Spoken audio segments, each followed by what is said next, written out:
Masters degree එක කරලා ඉවරද? එතකොට දැන් බලනවද PhD එකක් කරන්න රට යන්න? එතකොට PhD ස්කෝලර්ෂිප් එකක් ඇප්ලයි කරන්න හිතේ අදහසක් තියෙනවද?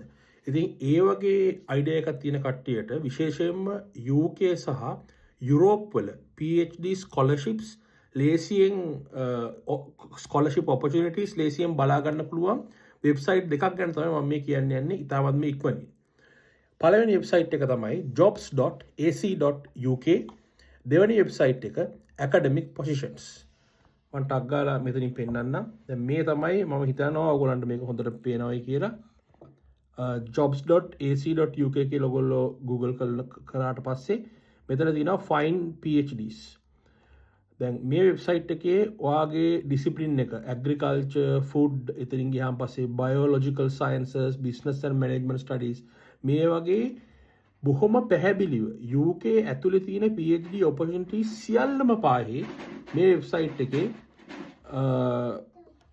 ලිස්ට් කරලා තියෙනවා. දැන් මම management field එකේ නිසා මම මුලින්ම යන්නම් business and management studies කියන ටැබ් එකට.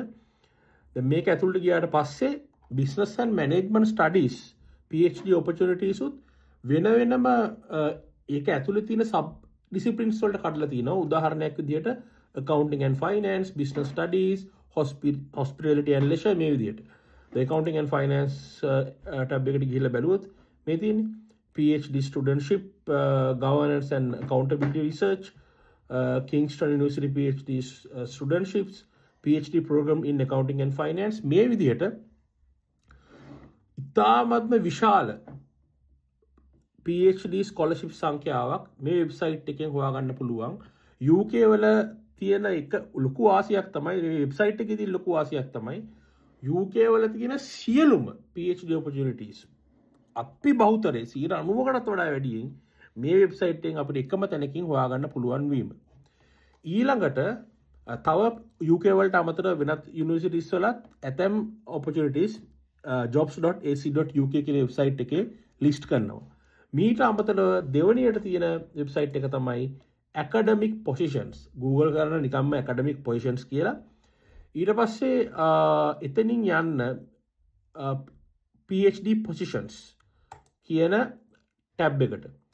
දැන් මෙතනින් ගියාට පස්සේ දැන් මේ වෙබ්සයිට් එකේ විශේෂයෙන්ම UK වල නෙමෙයි යුරෝපයේ අනිත් රටවල් වල තියෙන PhD opportunities ඔයාට හොයාගන්න පුළුවන්. ඔයාට මෙතන පේනවා countries.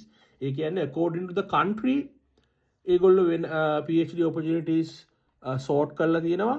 පල්ලෙහාට ගියාට පස්සේ අර කලින් වෙබ්සයිට් එකේ වගේම according to your discipline මේගොල්ලෝ PhD opportunities sort out කරලා තියෙනවා. පැහැදිලිද? දැන් අපි බැලුවොත් අපි යමුකෝ අපි දැනට වැඩිම තියෙන මේ වෙනකොට මේ මොහොතේ තියෙන ස්වීඩන් වල මේ වෙබ්සයිට් එක අනුව Sweden 77 PhD jobs in Sweden. එතනින් ගියාට පස්සේ නගර අනුවත් ඒගොල්ලෝ වෙන් කරලා තියෙනවා. ඉතින් මේ විදිහට ඕගොල්ලන්ට බලන්න පුළුවන් තියෙන PhD opportunities UK වලයි යුරෝප් වලයි. එතකොට ස්කෝලර්ෂිප් එකක් ඇප්ලයි කරනකොට ඔය කවුරු මොනවා කිව්වත් පළවෙනියටම ඔයාට අවශ්‍ය ඉන්ග්‍රීඩියන්ට්ස් තියෙන්න ඕනේ. මොනවද තියෙන ඉන්ග්‍රීඩියන්ට්ස්? ඔයාට හොඳ බැචලර්ස් ඩිග්‍රී එකක් තියෙන්න ඕනේ. probably with the first class and masters degree එක හොඳ රිසර්ච් එකක් තියෙන්න ඕනේ. ඉතින් මේ ඉන්ග්‍රීඩියන්ට්ස් නැතුව මම ඔයගොල්ලන්ව එන්කරේජ් කරන්නේ නැහැ PhD ස්කෝලර්ෂිප් වලට ඇප්ලයි කරන්න කියලා. හැබැයි මේ දේවල් ඔයාලට තියෙනවා නම් ඔයා PhD ස්කෝලර්ෂිප් වලට ඇප්ලයි කරන්න. මේ ස්කෝලර්ෂිප් සමහර වෙලාවට පළවෙනි පාරින් දෙවෙනි පාරින් ඔයාට හරියන්නත් පුළුවන්. නැත්නම් අවුරුද්දකින් හරියන්නත් පුළුවන්. අවුරුදු දෙකකින් හරියන්නත් පුළුවන්. ඒක තීරණය වෙන්නේ බොහෝ විට මම විශ්වාස කරන විදිහට ලක් එක අනුව ඔය කවුරු මොනවා කිව්වත්. මොකද හැමෝම ඇප්ලයි කරන කට්ටිය අතිදක්ෂයෝ ඔකට ඇප්ලයි කරන්නේ.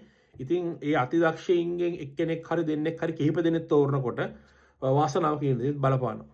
මේ වගේ ඇප්ලයි කරනකොට මොනවද අවශ්‍ය ලියකියවිලි අපි ඒක වෙන වීඩියෝ එකකින් කතා කරමු. සියලු දෙනාටම ජය වේවා. සුබ නත්තලක් වාසනාවන්ත 2026 අවුරුද්දක්. බොහොම ස්තුතියි.